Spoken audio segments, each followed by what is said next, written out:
Thank you, Stefan. I brought a box of dough for 24 lucky people a little later. Put it there for now.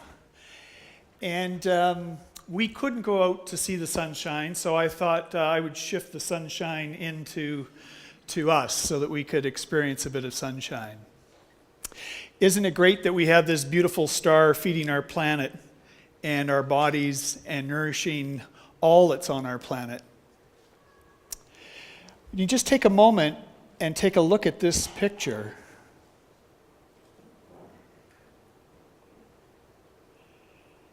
Something as simple as taking a moment and looking at our beautiful star, I think, well, for me anyway, it gives me a bit of a hit of joy.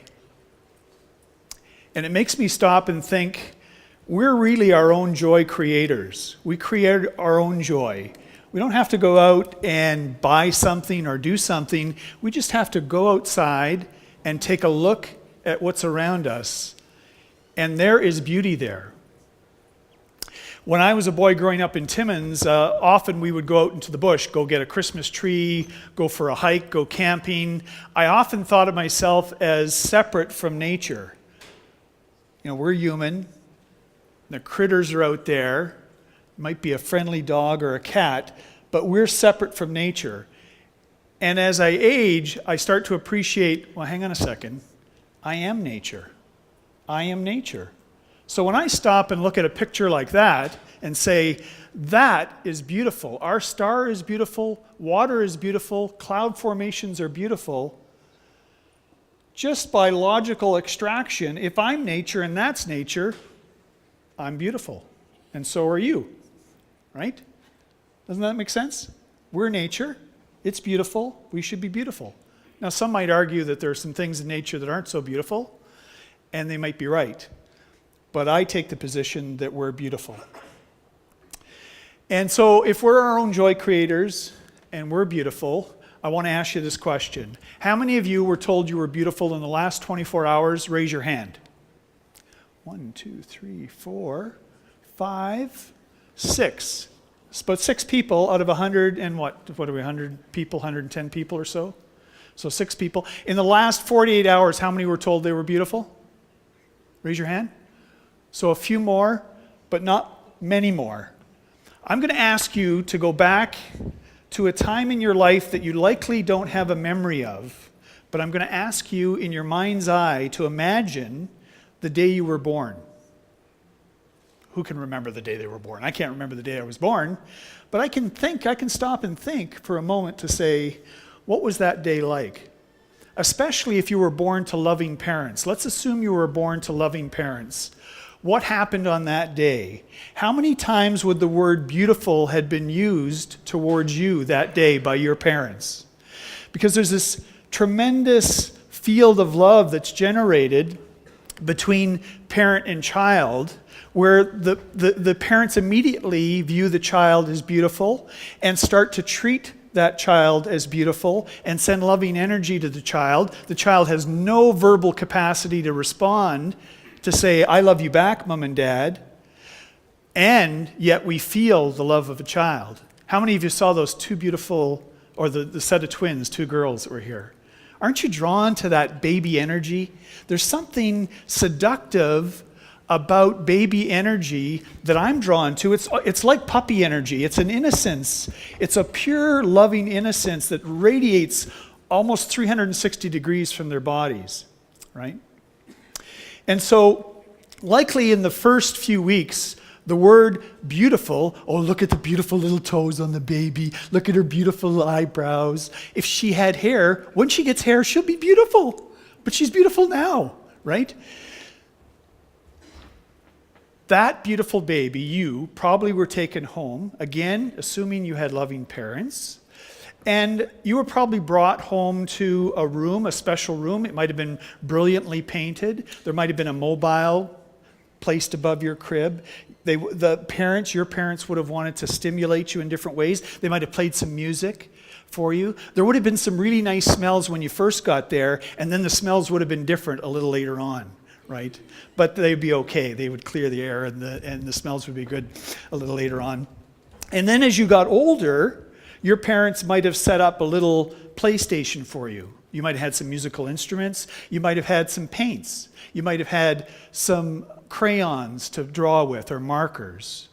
And every piece of art that you created, you'd hold it up, or your parents would come and hold it up and say, "It's a masterpiece. Let's put it on the fridge." And off they'd go and put it on the fridge. "Oh, Grandma would love this. This is great."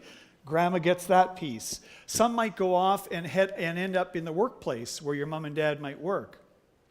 But for the first few years of life, you would have had all of this art produced and probably the sense that you were a great creator and a great artist. Likely that story was going on in your psyche somehow, right? And then, for the most part, your parents are your first creative facilitators. They create the environment in which you get to create things, and it feels good and it feels right and it's validating, and they praise you, and then you go off to school. And when you get to school, the next creative facilitator for you are your early childhood educators. And they'll have stations set up for you to create as well. But something happens at school that didn't happen at home. And it changes. So that exponentially, by the time we enter school to the time we finish high school or college or university, our creative output drops off artistically. And we likely are running a story in our head that says, "I'm not so creative. I'm not as creative as Mary, or I'm not as creative as Bob."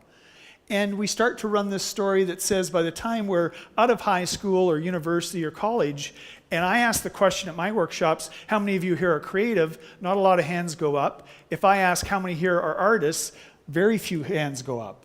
What happened to all of that creative potential and creative energy?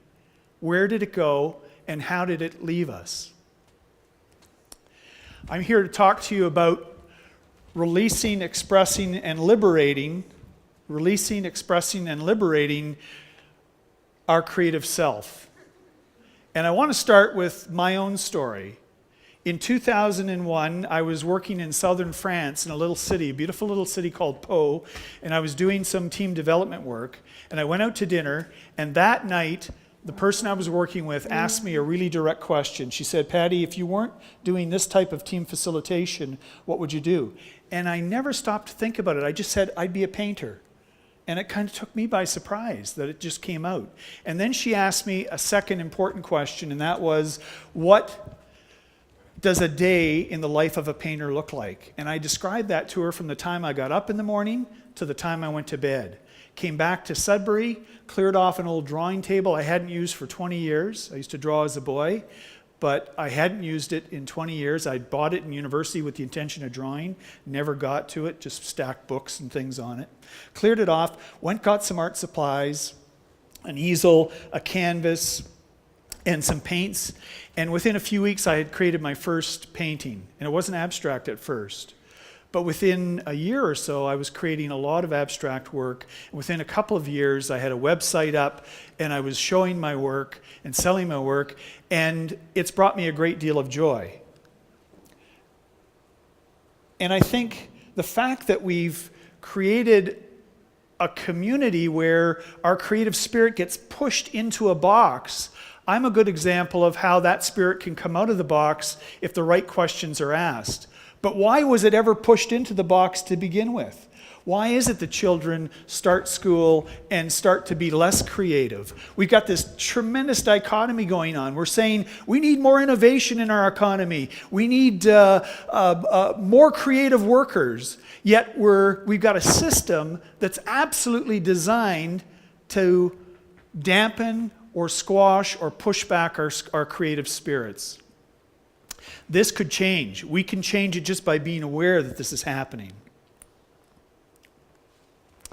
I want to share a couple of stories with you because I think from my personal experience, when I think about things that I experienced with respect to others that I've encountered where their creative spirits may have been dampened or pushed back, I want to share a few things with you. I want to take you back to my roots in Timmins. I was 16 years old in 1972 when the Canada-Russia summit happened. And for those of you who are familiar with this series, you know that Paul Henderson scored a really important goal. And what Paul Henderson says is most people approach him and immediately say, Paul, I want to tell you where I was when you scored that goal. I know exactly where I was. I was in my grade 10 classroom. They had wheeled in the TV. We got to watch the game, and we won, and it was tremendous. And I have a real clear recollection of who was in my class that year.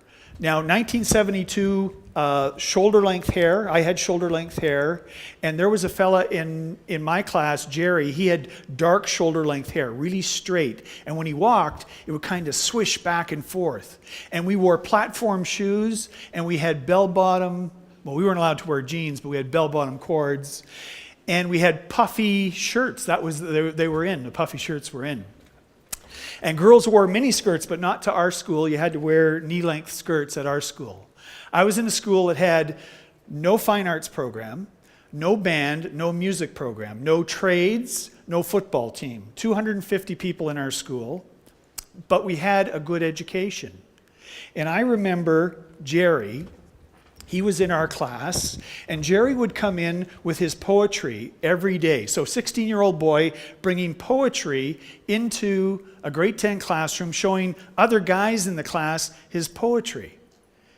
Now, when I think about Jerry, I really admire the courage that he had. I don't think I would have had that courage to show a personal form of expression at 16 years of age, because at 16 years of age, you want to be cool. You know, you want to be cool. You don't want to be showing your poetry and showing what you're feeling and what's going on in your inner world, because you might get dissed, or somebody might laugh or scoff at you, right? So these kinds of things are going on socially at a teenage level.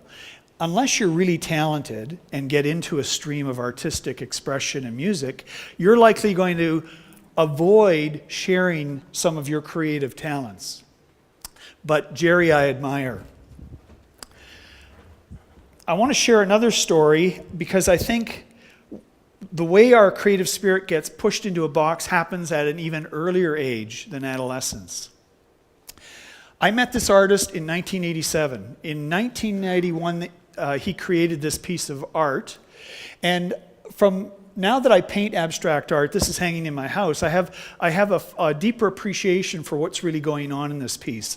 For me, I love the use of the white space around the color and some of the white paint that was used in with the color to get the blending. And there appears to be some dimension and almost a free spirit of creation. This is really kind of a harmonious painting, and I really like it. It's a nice painting. A year later, I came into a room, the same artist was in tears. And I said, "Why are you crying?" And my son turned to me. He was 5 at the time. He was 4 when he did this at the daycare center at Laurentian. And I got it framed right away. I wasn't painting at the time, but I recognized how beautiful it was. He was in tears, and I said, "Why are you crying?" And he said, "Madame will be angry at me. I can't color inside the lines." He didn't have the motor skills to color inside the lines. The request was, you take this home, you color this, and you color inside the lines. So here's a 5-year-old child in tears, upset because he can't color inside the lines. And I'm saying to myself, what does it matter if you color outside the lines, right? But it starts really early, right?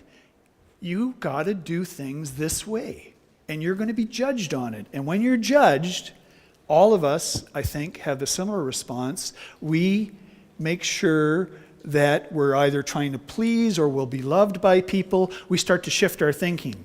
And immediately, I'll bet you the seeds were planted in my son's head. I'm just assuming, I don't know this for sure, but he likely went back to school and said, "Oh, that student could do it. I can't do it. I'm not creative. I'm not artistic." And that's when the story starts. The seeds of the story start that early. And that's the real crime here. Crime might be too harsh of a word, but it's something that can change. We can change this. It doesn't have to be this way. I think that we're robbed of moments of pure flow and pleasure. I think of a time when I created clay work with my daughter in the basement, and time was suspended. We basically we're there, and time for us would just deplete and move away. This is taken from us. We have parental influence as well. This old George Thorogood song, "Get a haircut and get a real job." We're actually socially guided away from our interests in possibly creating or being passionate about creation and artistic work. We have strong religious influences as well. When I was a child, I talked like a child, I thought like a child, I reasoned like a child. When I became a man, I put the ways of childhood behind me. In fact, we have strong cultural influences that say play is not cool. But play is a fundamental element of being creative. You must play. Adults should be playing. We can find adult ways of playing that are acceptable, and they're part of the creative process. We need more beauty, man-made beauty. I want more love in my world, and I want people's spirits to live big and bright. Powerful questions help us unlock our creative selves. They helped me unlock my creative self. Who we hang with and how we get supported by people around us are important as well. So surround yourself by people who support your creative spirit. And you'll continue to create beautiful work. And you should. I want to finish off by telling you a story. I was traveling back years ago from the Sudbury Airport. It was one night, and I pulled the car over to listen to this interview with Brian Swim, who is an evolutionary cosmologist. And Brian talked about the sun as being the greatest giver in our solar system, and a good example, all stars as the greatest giver. It gives of itself in this way. The equivalent of the mass of the Earth every day is burned up in fuel by the sun. 4 million tons a second of plasma and hydrogen fuel are consumed by the sun. It will consume itself by sending energy to all of us here so we can live and thrive, right? And it will deplete itself 10 to 12 billion years, and we're about a third of the way through that cycle. I love this concept because I think every one of you here has the ability to give to one another and to share and radiate your creative spirits. And you have the ability to ignite each other.